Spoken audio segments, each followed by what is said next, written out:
¿Qué tal? Buen día. Ya estamos dentro del otoño. Nos estamos preparando para terminar el ciclo de podcast. En Podomatic solo tenemos espacio para 500 megas de material y ya estamos cerca de conseguirlos.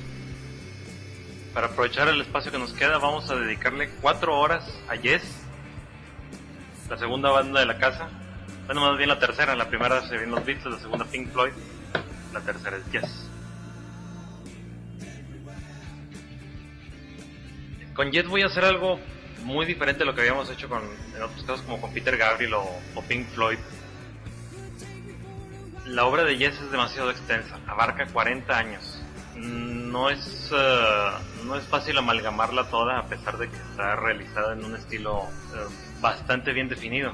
Y aún dentro de eso, la banda ha tenido incontables cambios, tanto de integrantes, de tendencia, de sonido. A pesar de eso, se mantienen siempre dentro de una misma identidad.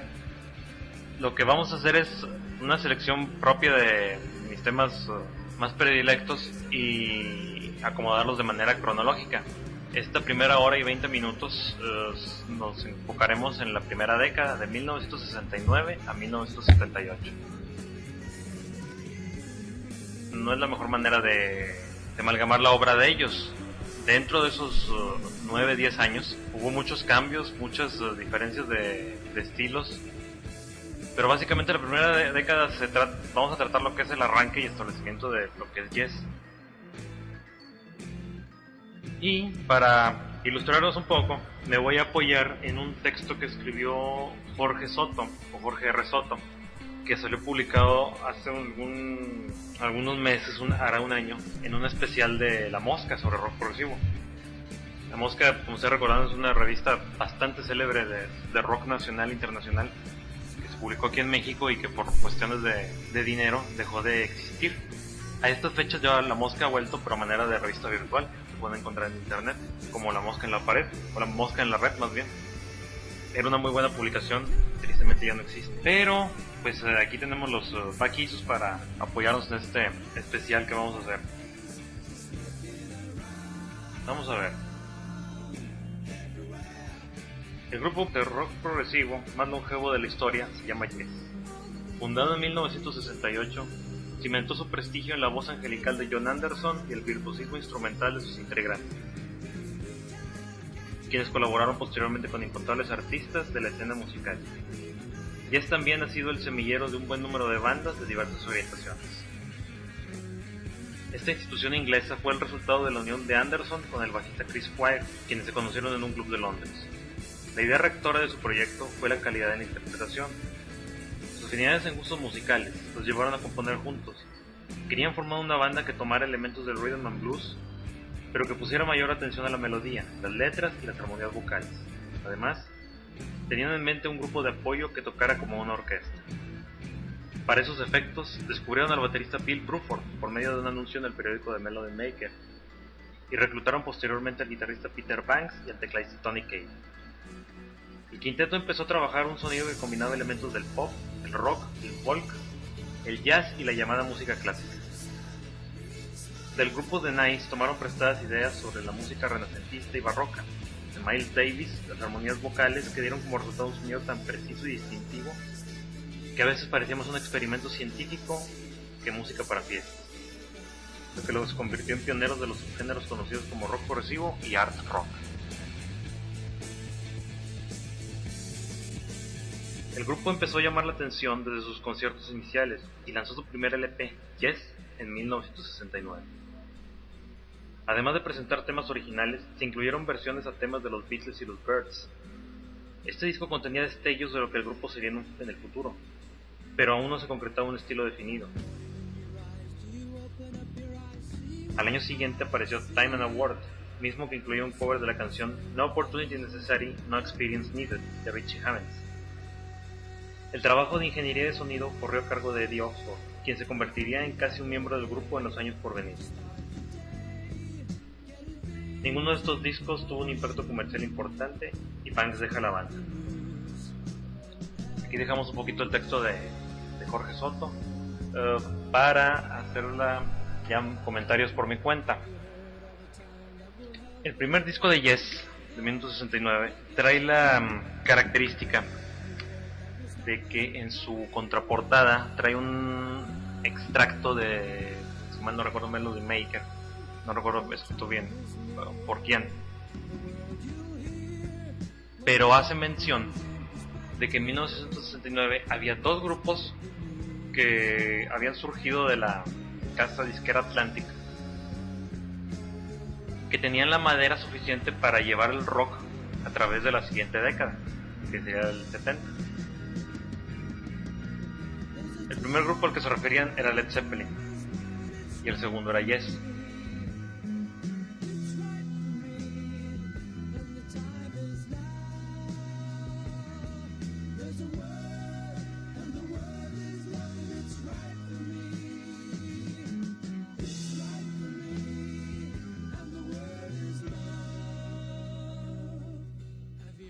Yes comienza como una especie de ideal hippie para realizar música precisa, virtuosista y alucinada. Casi era el mismo perfil con el que se iniciaron todas las bandas de progresivo, entre ellos Floyd, Genesis y hasta King Crimson.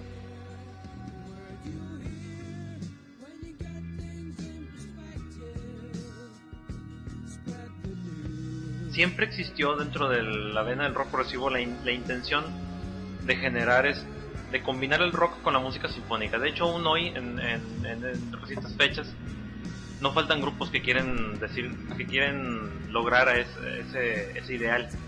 Ahí tenemos experimentos de Deep Purple, de Metallica y tantos otros que se me escapan.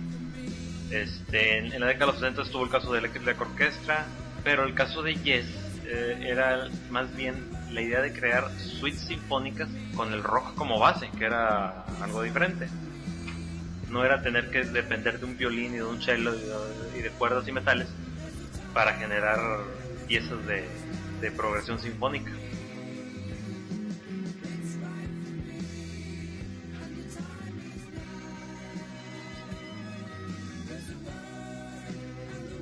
El primer disco de Yes no maneja mucho esto, tiene más tendencia hacia el folk y hacia el jazz, sobre todo el jazz, lo que es el freeforming.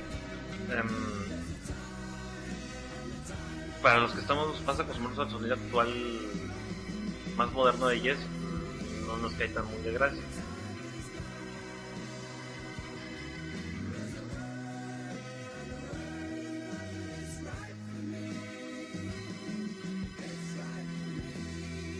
De ese primer disco incluimos la primera canción que escuchamos, se llama Looking Around, que es donde se aprecia a todas luces el perfil de Yes, de su rock con cambios, y muy apoyado en el órgano Hammond, cortesía de Tony Kaye. Tony Kaye, actualmente miembro fundador de Circa, de los cuales ya hemos incluido varios tracks en este podcast.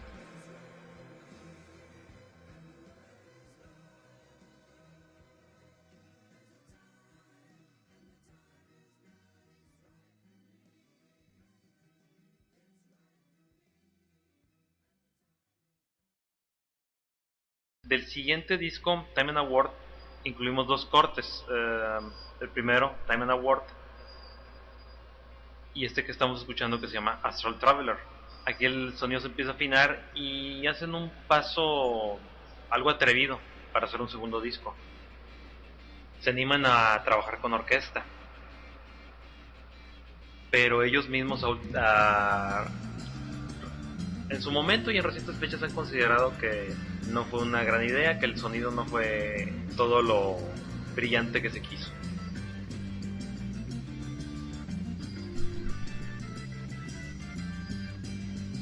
Pero dio pie para esos primeros dos discos, para definir la identidad de Yes, tanto en lo que debería ser el sonido de armonías vocales entre Chris Squire como bajista y vocalista de apoyo, John Anderson como vocalista principal y escritor de todas las letras. Vendría a ser el liricista de Yes.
Llegamos a 1970 y en este momento Peter Banks deja el grupo y Steve Howe llega para hacerse cargo de la guitarra. Howe tenía educación de música clásica, aunque su estilo estaba muy influenciado por jazzistas como Django Reinhardt y Wes Montgomery. Con esta edición creativa, el grupo se puso a trabajar en la siguiente grabación, Yes Album, el cual marcaría el inicio del verdadero sonido de la banda y que le traería fama y fortuna durante los años 70.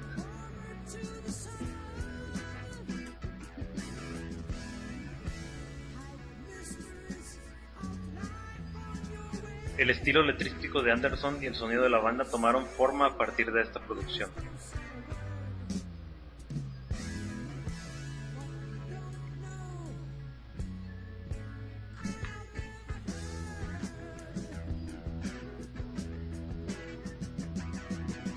De este disco muchos conocedores de tanto de rock progresivo como de Yes lo califican como la primera de sus tres obras magnánimas. La primera siendo esta The Yes Album, segundo el siguiente Fragile y el tercero Close to the Edge. Y ciertamente sí lo son. El sonido de Yes tardó los primeros dos discos en agarrar una forma de fórmula armónica, y en estos tres discos siguientes, The Yes Album, Fragile y Close to the Edge, se ejercitó el músculo creativo. Al conformarse los elementos ya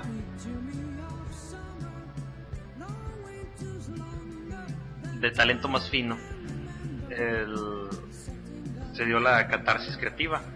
Entonces tenemos que en esta alineación están los originales Bill Bruford, Chris Squire, John Anderson, Tony Kaye, los teclados, y la nueva guitarra que es Steve Howe, quien sería el guitarrista insignia en toda la década.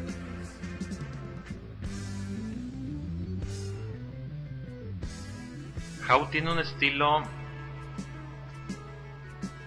más tirándole a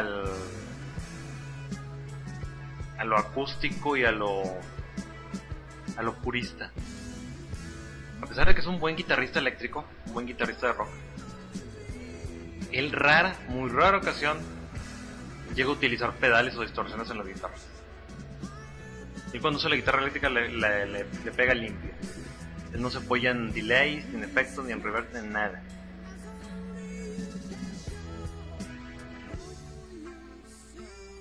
Pero donde está su verdadera vena, su verdadero amor a la guitarra, es en el acústico. Sobre todo en lo que es la tendencia flamenca, que es como lo que estamos escuchando ahorita.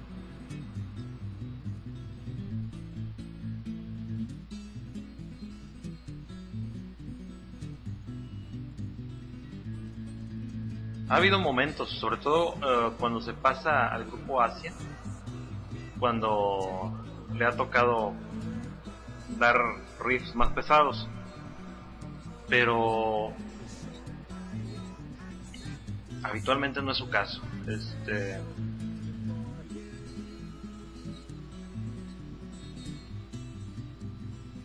Su gusto personal definitivamente son las guitarras de sonido limpio.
all good people turn their heads each day, so satisfied I'm on my way.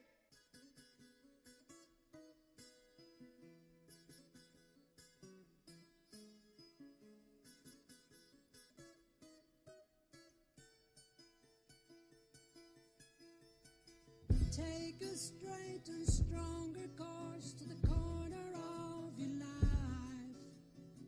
Make the White Queen run so fast, she hasn't got time to make you a wife.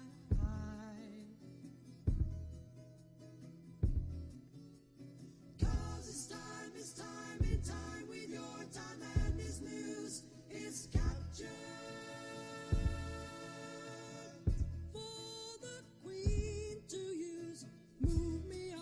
To any black square, use me anytime you want.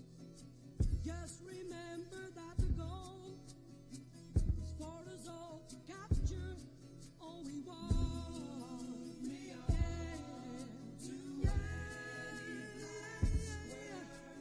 Don't surround yourself with yourself. Move on back to squares. Send an instant comment to me. Initial it with loving care. Surround yourself.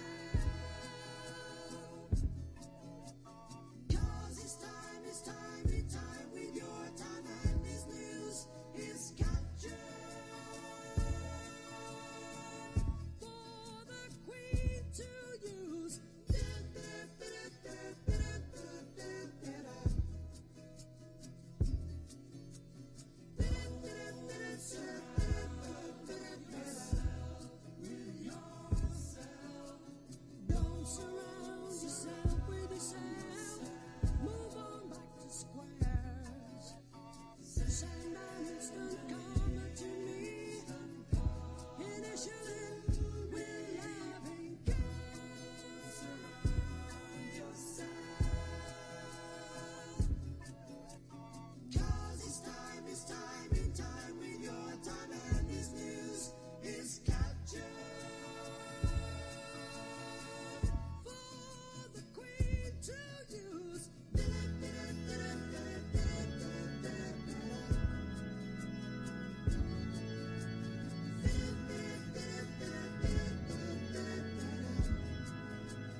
Acabamos de escuchar Seen All Good People y anteriormente Starship Trooper, dos de mis tracks favoritos de la primera etapa de Yes.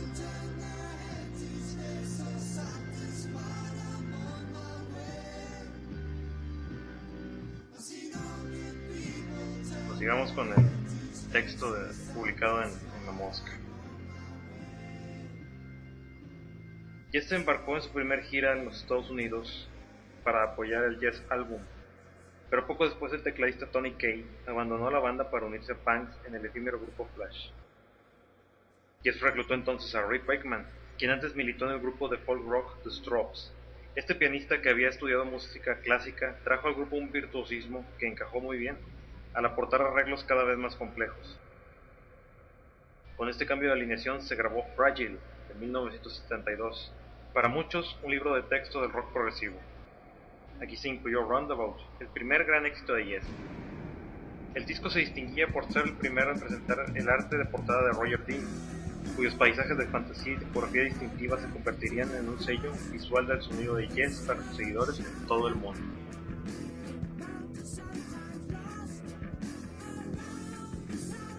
Como les comentaba, este segundo álbum, Fragile, tendría a ser la parte intermedia de su trilogía por excelencia de rock progresivo. El disco no tiene desperdicio. Desde el momento que abre hasta que termina el disco, es muy imaginativo, tiene un sonido excelente, las ejecuciones son inventiva pura en todas las canciones que lo conforman. La lógica de ese álbum radica en que cada uno de los miembros de Yes tendrían una idea particular y cada quien exploraría individualmente. Entonces, hay un track de voz de Anderson donde hace una conjugación de voces. Hay un track de Chris Squire en el que toda la melodía y hasta las percusiones están realizadas única y exclusivamente con el bajo. Hay un tema percusivo de Bill Bruford, también muy bien realizado. Hay un track acústico de guitarra de Steve Howe, bellísimo. Y aunque fuera el recién llegado Rick Wakeman, él ya tenía una historia dentro del rock. Él ya, tanto como su participación como miembro de Stropes, que fue donde empezó, él ya había empezado a hacer discos sinfónicos para la compañía AM Records, la compañía de Herb Alpert, el trompetista, haciendo discos como el Viaje al Centro de la Tierra, las 8, 7, no sé cuántas esposas de Enrique VIII. Entonces él ya tenía un nombre asentado en el rock y en el rock progresivo sobre todo. Y al momento de entrar a Yes, algo hizo clic. Al momento de que se fue Tony Kaye, quien lo único que toca son órganos Hammond y nada más, no toca ni un piano, no toca ni un sintetizador, ni un Moog, no toca nada que no sea un órgano Hammond. Llega Rick Wakeman con su instrucción clásica, con su virtuosismo como pianista, que es indiscutible. Él empezó a tocar el piano desde los 8 años. De hecho, él cuenta su carrera a partir de ese momento. Y está versado en todos los tipos de tecnologías, desde los incipientes melotrones, los Moogs, obviamente los Hammond, y los sintetizadores que se estaban creando en aquel entonces, hasta las máquinas más actuales de este momento, incluyendo los secuenciadores y los samplers.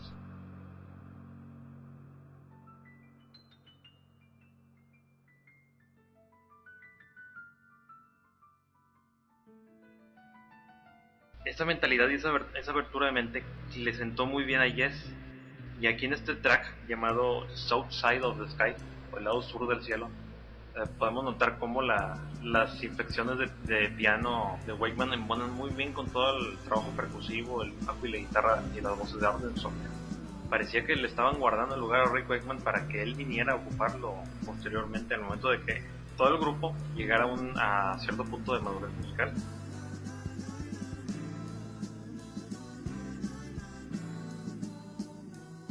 Es como lanzar una botella al aire y esperar que caiga un rayo. Y el rayo pegó.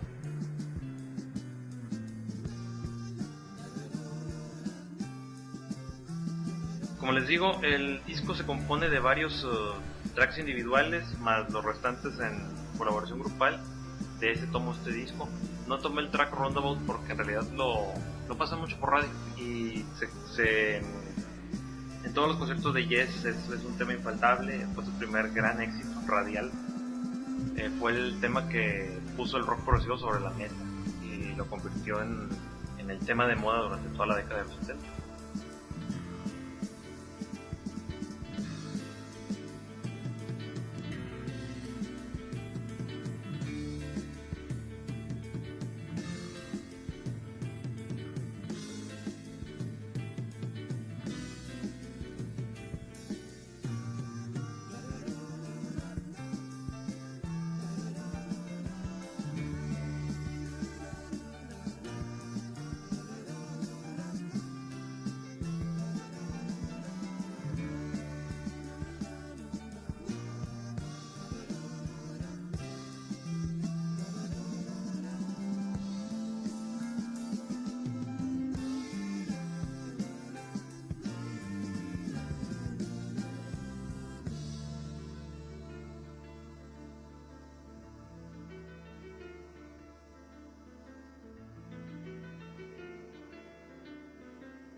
El siguiente trabajo se llamó Close to the Edge y representó un parteaguas para el género.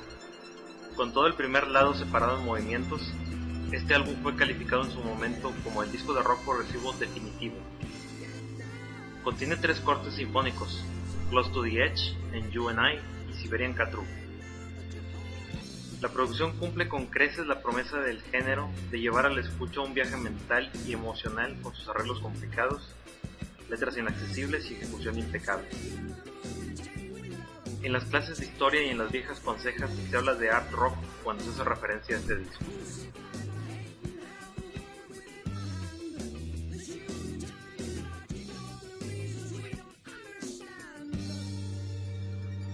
Y ciertamente este disco tiene varias virtudes que lo ponen aún por encima de los 2 predecesores.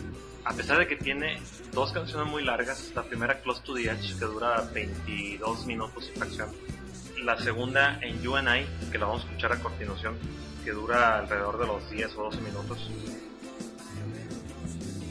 la última Siberian Cat True, que también dura alrededor de los 10 minutos, son piezas tan bien arregladas que no se oyen cansadas. Tienen suficiente variación en sus arreglos y los cambios están tan bien pensados que el disco no se siente cansado. Es breve el disco, no dura más allá de 40 y tantos minutos. Los que lo tienen en CD, en una sentada lo escuchan. En un viaje en camión, en una ida y una vuelta a cualquier parte, lo ponen en estéreo y lo escuchan completo.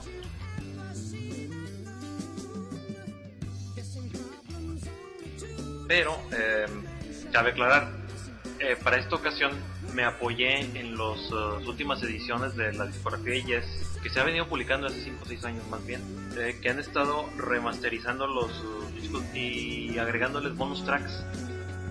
Entre esos bonus tracks están tomas de estudio, ensayos y singles. Entonces esta versión de Close to Edge que estamos escuchando es un single que sale para radio, lo cual lo hace bastante accesible para yo poder acomodar más canciones en estos podcasts. Y de hecho a lo largo de lo que es esta primera parte y la siguiente, me voy a apoyar mucho en las versiones en single para poder acomodar lo más posible toda la obra de Yes.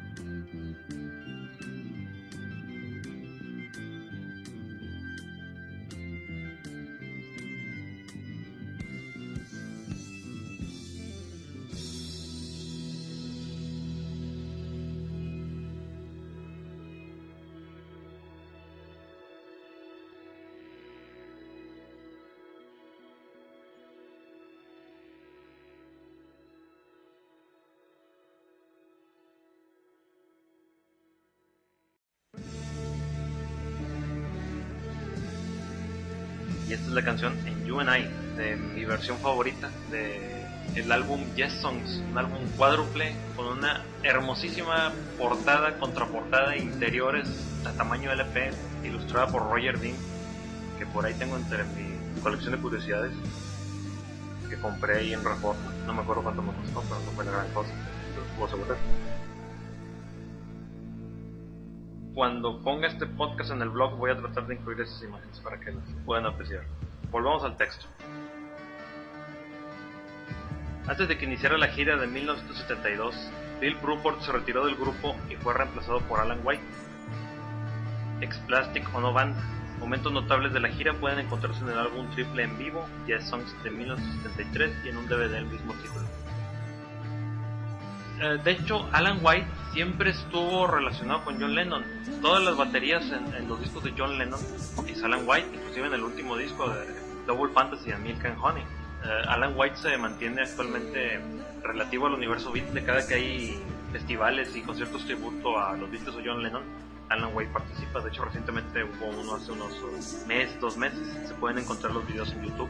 De hecho, llegó a tocar en la caverna Alan White, no con los Beatles, claro, en recientes fechas, en estos conciertos tributo.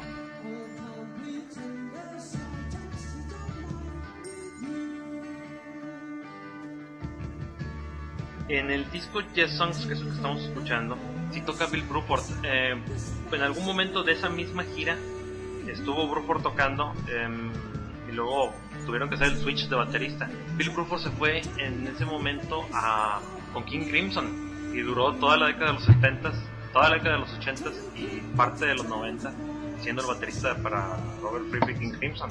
Haciendo un trabajo excelentísimo, de hecho más notable que el trabajo que hacía en Yes. De hecho, no nada más en Yes, el trabajo de Bill Bruford como baterista está muy influenciado en el jazz y en el freeforming.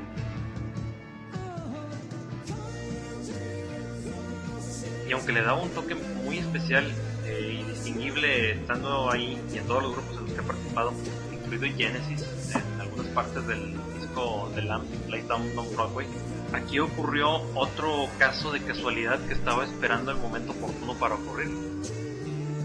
Al momento que entra Alan White a formar parte de Yes, se dio otro giro de tuerca necesario.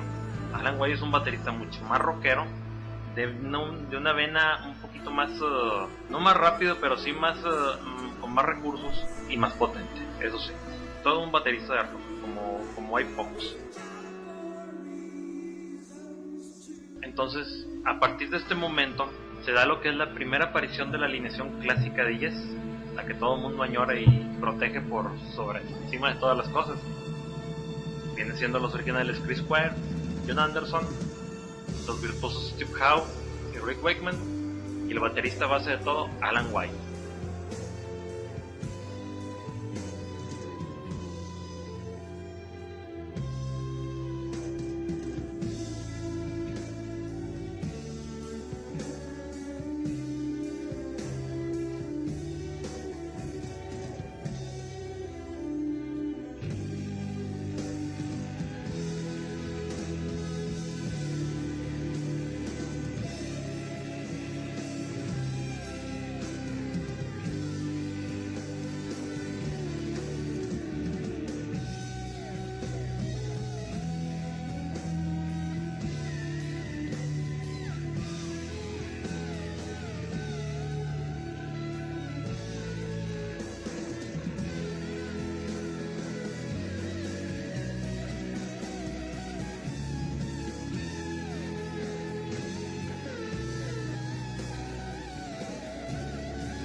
Cabe aclarar que cuando recién empecé a armar mi librería de tracks de MP3 en Sonoro Progresivo, empecé por este disco de Yes Songs, que aunque ya lo tengo en LP, no lo había conseguido en CD. Entonces me hizo fácil descargarlo, pero las primeras versiones que descargaba me daban pena ajena la manera en que estaban ripeados, se veían muy opacos, y fue ahí cuando descubrí los tracks en 320 kbps. Entonces esta versión la conseguí de alguien que subió un disco japonés, de esos extraños discos japoneses que están empaquetados en cartón a manera de LPs pequeños, y venía ripiado a 320 kbps. La diferencia y la calidad eran abismales. A partir de ahí empecé a bajar toda la discografía de ellas en esa calidad, luego me arranqué con Pink Floyd en esa calidad y ahí así nos arrancamos. Y esos son los tracks con los que he estado armando todos estos podcasts. Y aún así, a pesar de ser un disco de 1973, la calidad con la que está grabado y mezclado es única. A veces hay discos, como el caso anterior que narraba del último el disco de Genesis en vivo en Europa, cual está pésimo, y lo más triste del caso es que se mezcló así con toda la intención, pudiendo sonar bien desde un principio, como en este caso.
Qué lejos llegaron en menos de 5 años, de 1969 al 73, a estos niveles de composición. Pero el nivel de Alucine aún estaría por subir niveles más altos.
Vamos a hacer un paréntesis poniendo otro track del mismo álbum de Yes Songs, pero es un solo dedicado a Rick Wakeman.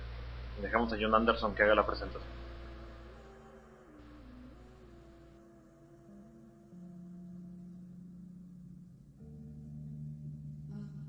Mr. Rick Wakeman on keyboards.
Por esa época, Anderson estuvo leyendo la autobiografía de un yogi y empezó a componer junto con Steve Howe los temas que integrarían el álbum doble Tales from Topographic Oceans de 1973, el cual se divide en 4 movimientos, o sea, una canción por cada lado del disco, siendo un álbum doble, cuyo contenido parece excesivo y poco claro. Rick Wakeman, quien era exagerado con sus florituras instrumentales, comentó que la obra era demasiado pomposa para su estómago y emigró del grupo.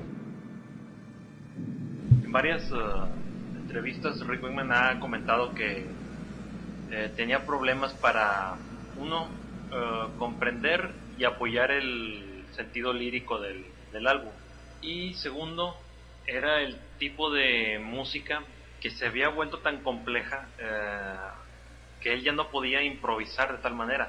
Una cualidad que tiene Rick Wakeman es que él toca con los ojos cerrados. Tiene tan bien dominado su instrumento, los teclados y los pianos, que no necesita verlo para tocar acordes, para tocar cualquier nota en un teclado, porque ya lo tiene bien memorizado.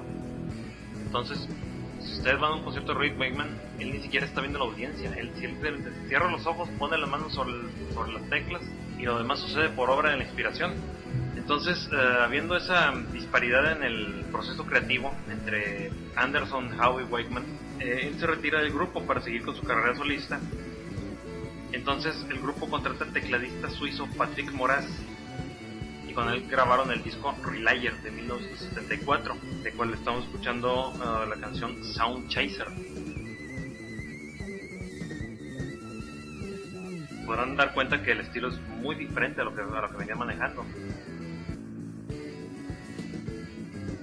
Ya no es tanto épico, pero sí más rápido. Y como cosa curiosa, vuelven un poquito a la vena jazzística. De hecho, Patrick Moraz es más considerado un tecladista jazzista que rockero.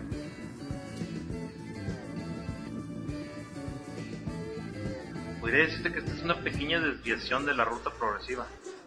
No que no sea progresivo, sino que sí fueron por una variante más exigente, a menos en lo que sería en el álbum Tales from Topographic Oceans y este álbum Relayer.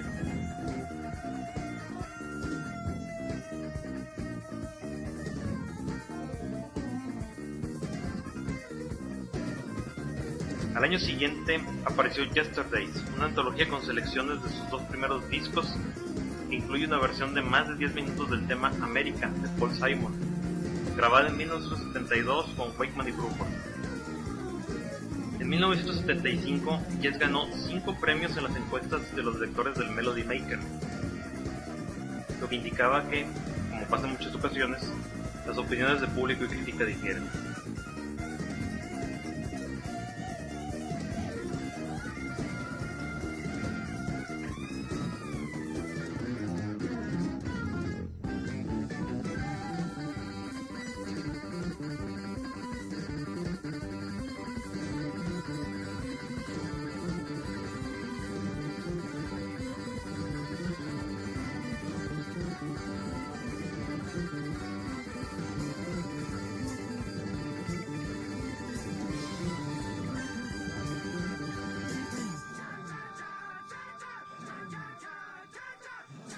En 1977, algunos integrantes de la agrupación habían hecho trabajos solistas y se reintegraron para componer, que Moraz se inconformó con el resultado de las canciones y abandonó el barco, para que Rick Wakeman regresara a grabar Going for the One, disco que muchos alabaron como el regreso al jazz clásico.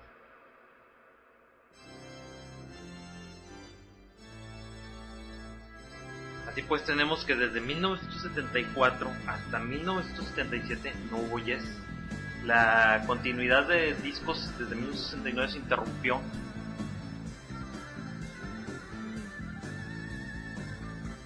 Y Yes no volvería a grabar otro disco hasta 1977, el año de Star Wars y de Encuentros Cercanos. Lo que ocurre es que a partir de ahí se dejaron de piezas muy largas y volvieron a un rock más contenido, más radial. Y Wakeman se siente cómodo en ese aspecto. Cuando le entregan una canción de formato más convencional, entonces él puede incluir su creatividad dentro de esa canción para hacerla crecer. que no es lo mismo cuando le dan una pieza estructural muy grande, a la cual en primer lugar no puede improvisar en ella en ningún momento, sobre todo cuando toca en vivo. Y ese era el punto que le causaba más incomodidad a Wakeman, independientemente de las letras, el tema o la cuestión de grabar el disco. Al momento de representar una pieza tan larga y tan compleja como era Topographic Ocean en vivo, tenía que tocar nota por nota, pauta por pauta y tiempo por tiempo. No podía improvisar, entonces le quitaba lo divertido al hecho de ser una banda de rock.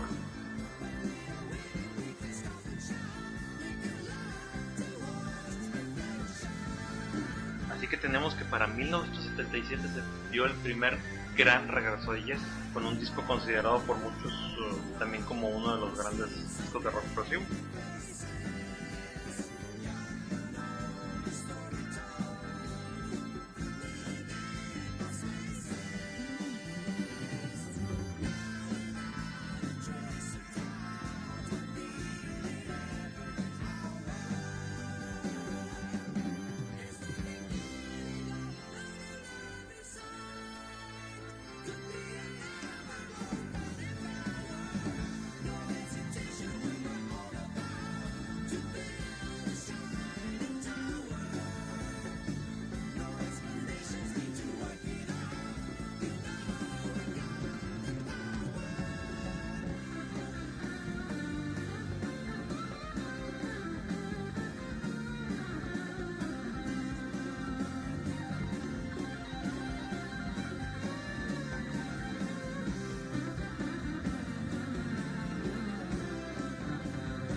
El estatus de solista de Rick Wakeman queda expresado en un DVD de entrevistas que se llama Yes Speak, en el que Wakeman narra que las giras de Yes, que ya eran portentosamente grandes en aquellos años, aún así se daban diferencias. La disquera Atlantic mandaba a Yes en una sola limusina a hacer todas sus presentaciones, pero Rick Wakeman, siendo un miembro prestado por la disquera AM Records, él iba en su propia limusina. Entonces era una cuestión muy, pues a estas alturas se podría considerar que muy chistosa, que Yes requiriera de Rick Wakeman para hacer Yes, y él recibiera un trato de rey y de solista que era.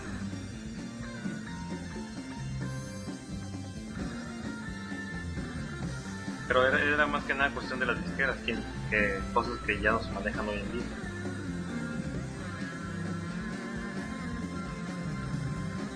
Menos ahora con los recortes monumentales que se manejan en las disqueras. Ya no es posible manejarse con los excesos que se manejaban en décadas anteriores, como en los 60, 70. Ya la escena musical es muy diferente.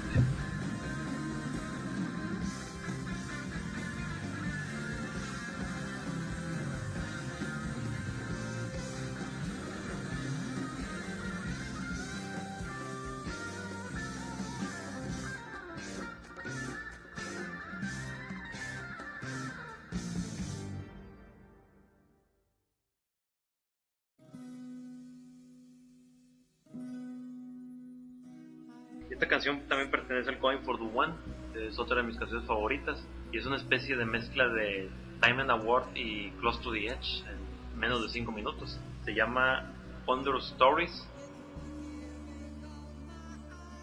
y en vivo se escucha prodigiosa esta canción. Un momento de virtuosismo sereno muy bien logrado, que deja pasmados a muchos al momento de interpretarla en vivo.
John Anderson declaró que se estaba moviendo de los pensamientos cósmicos interplanetarios y prometió que el grupo sacaría al siguiente año un disco realmente bueno. Según viejas crónicas, todos los miembros de Yes estaban muy entusiasmados con las nuevas canciones que irían a parar a Tornado de 1978.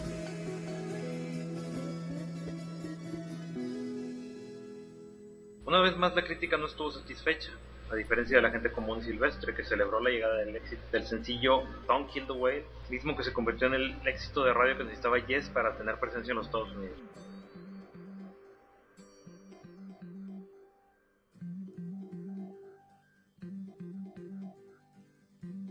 Tormento es un disco que no cuaja del todo, aunque tiene un sonido muy bien trabajado. Tiene una selección de temas que no parecen una buena secuela para el disco de Going for the One.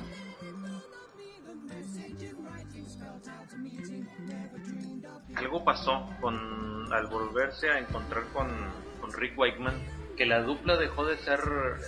La dupla había pasado de ser Anderson Squire y luego en la parte media ser Anderson Howe.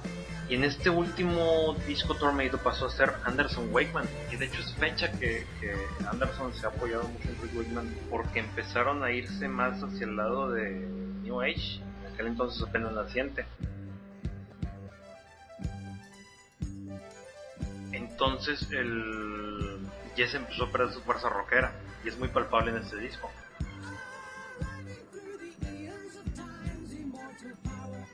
y ya era obvio que se estaban empezando a no solo a notar fricciones creativas, sino un desequilibrio y un desgaste ya en la fórmula de ellas.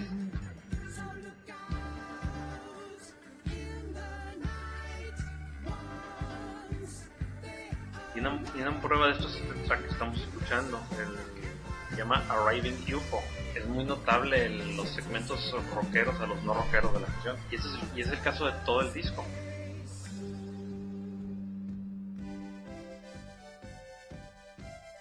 Hay tracks muy callados, hay otros muy empalagosos, hay otros de un rock no tan intenso y que pasan desapercibidos. Como cosa hecha adrede, también había un choque en la identidad del grupo.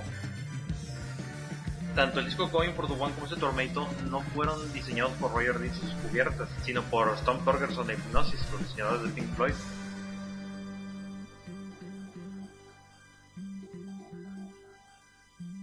Para empezar, no hay punto de comparación. Roger Dean es un diseñador e ilustrador a la vieja escuela. Él rotula y pinta e ilustra. Y Storm Torgerson es fotógrafo y artista gráfico. Entonces, en esas dos portadas del 77-78 hay un cambio muy notable en el estilo, y en el caso de Tormento, si ustedes ven la portada, se podrán dar cuenta que hay un tomate embarrado en la portada. Según viejas leyendas, Storm Torgerson les presentó la portada de un hombre batiendo un tambor en lo que serían las piedras, entre las piedras de Stonehenge, o un lugar así en Inglaterra. A Rick Wakeman no le gustó la portada, y lo primero que hizo fue agarrar un tomate y lanzárselo.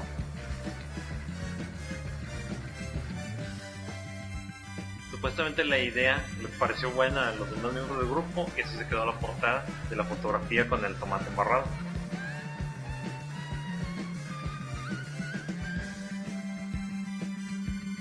Y como cosa hecha adrede, como una broma tomada muy a la ligera, en algunos videos de las canciones de disco, cuando salen Wings of Freedom, si lo buscan en YouTube, lo primero que se ve es la portada, que es impactada por el tomate, haciendo un juego de palabras con el tema del disco que originalmente se iba a llamar Yes Storm.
Y este es el tema sobresaliente del álbum Tormento, Don't Kill the Whale, o No Maten a la Ballena.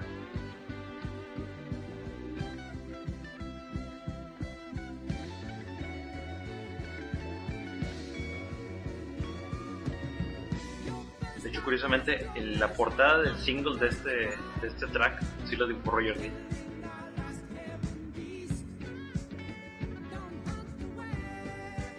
Como les digo, pues este es el tema más rockero del álbum. Ya hay una tendencia. Había dos tendencias Yes que ya estaban a notar una partición. Wakeman y Anderson, que querían irse por el lado más lírico y preciosista, tirándole a Bach y a Mozart, y el lado de Alan White, Cow y Square, que querían un rock más marcado. Y este es el único track en el que ambas corrientes se imponen. La base percusiva y el bajo están muy marcados, lo cual sería el puente para la siguiente década, que sería los 80. Pero ya nos daremos tiempo para hablar de los 80 en el siguiente podcast, que vendría a ser la hora 2.4. Por lo pronto pues ya llegamos a la primera hora y 20 minutos y cerramos con este track. Les recuerdo a todos los escuchas, el audio comentario está en el lado derecho. Si quieren solo escuchar la música, es cuestión nomás de mover el balance al lado izquierdo para escuchar la música en su totalidad. Y en el muy raro caso de que les interese estar escuchando mi voz por más de una hora, se pasan al lado derecho de la figura estéreo. Así que pues aquí nos estamos escuchando en la siguiente emisión y que estén muy bien todos. Hasta luego.